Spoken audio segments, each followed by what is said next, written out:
NAB کوئی نئے references دائر کر سکتا ہے یا ضمنی ریفرنس دائر کر سکتا ہے پراسیکیوٹر جنرل کے بغیر؟ قانون کیا کہتا ہے؟ اور آج بھی کیونکہ سپریم کورٹ میں اس حوالے سے کچھ بات ہوئی ہے، لیکن قانونی پوزیشن کیا ہے؟ کیا نیب جو ہے بغیر پراسیکیوٹر جنرل کے یہ تمام مقدمات کو آگے بڑھا سکتا ہے؟ دیکھیں یہ ابھی انڈر ڈسکشن ہے کورٹس میں بھی.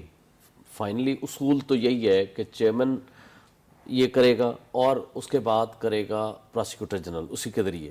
لیکن ڈپٹی پراسیکیوٹر جنرل یا ان کے جو پراسیکیوٹرز ہیں جو کہ ڈیولی اسائنڈ ہیں بائی دی چیئرمین، ان کے بہاف پہ یہ سارے ریفرنسز بھی لیکن آپ کو یاد ہے سپریم کورٹ پہلے فیصلہ دے چکی ہے کہ پراسیکیوٹر جنرل کے بغیر ریفرنس دائر ہی نہیں ہو چاہیے. سکتا. یہ اس کے بارے میں بھی آپ کو یاد ہوگا کہ بلکہ چیئرمین پیمرا کے ایشو پہ بھی آیا تھا کہ وائس جو ڈپٹی چیئرمین لگایا گیا یا سیکنڈ کمانڈ لگایا گیا یا ایکٹنگ چیئرمین لگایا گیا، اس کی چونکہ لا میں گنجائش نہیں ہے اس لیے نہیں لگ سکتا. نادرا کے متعلق بھی آیا تھا. یہ چیزیں تو ہیں، لیکن اب کوئی ایون نیب کے ڈپٹی چیئرمین کو فارغ کر دیا تھا افتخار چودھری صاحب والے زمانے میں.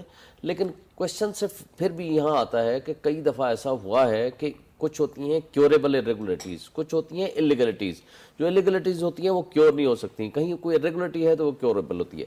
اب اس میں بھی تو گورنمنٹ کی ہے نا کہ وہ نہیں دے رہے، اور جس طرح نام انہوں نے واپس کر دیے پھر ان کا ایک ایشو ہے. لیکن اب 5 نام بھیجے گئے کسی کو بھی کر دیں.